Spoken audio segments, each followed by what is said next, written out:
when I started it, I was very all over the place. So school, didn't go, refused to leave the house. Very anxious, very stressed all the time. I was basically just a I was just a nervous wreck.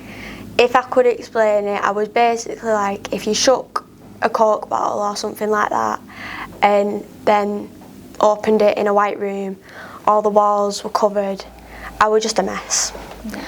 I couldn't do anything, couldn't move, I was just everywhere. I knew that I didn't want to be like that forever, like I knew I wanted to get better and I knew I needed help to get there, but I didn't know what help or what support I needed, because in mental health services you don't really get told about everything that there is. You get told maybe a few options, but there are so many more different options around it and so many more different things that can help that people aren't informed about.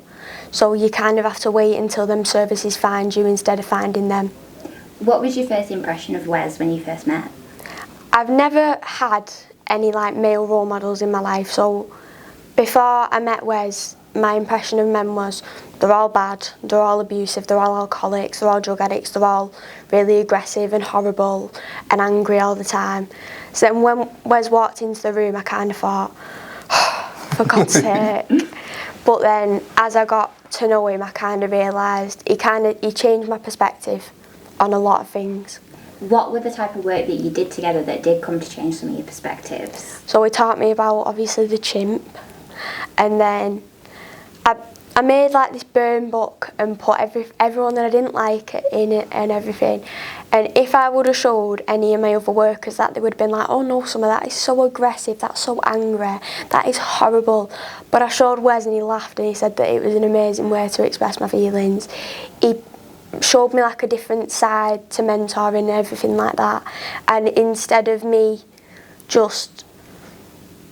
learning things from the other people that I work with, I learned stuff from him, but then he also taught me stuff about myself. Yeah, like, kind of met you in the middle. Yeah, we can't, like, I think I still learned stuff off him, but I think he learned stuff off me as well. Yeah, I did. Would you say that is kind of the most important thing to being a mentor, is finding out these ways to like go, how can I connect with this young person, how can I meet them where they're at? Yeah, I think building up trust first of all. I think going in and sort of saying you've done wrong, this is what you've done wrong, and you know you should put it right. And I think a lot of people that we meet have been victims before they've been offenders, for want of a better word. So what's going on to have this bad outcome? What do we need to get good outcomes? And the solutions you come up with need to be really person-centred. So you've got to talk around what would work best for summer, what would work best going forward when I am not here. And that's sitting well with that person. Yeah.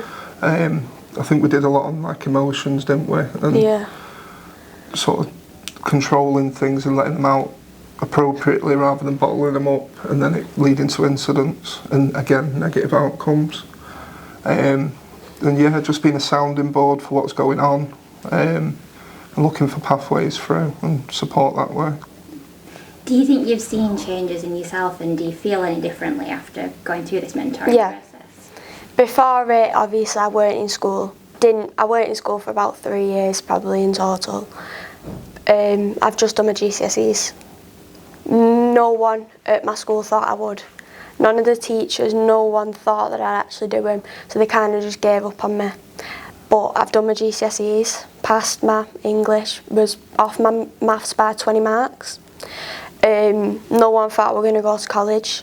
I'm starting college next week, doing hair and beauty for a year, then going on and doing childcare.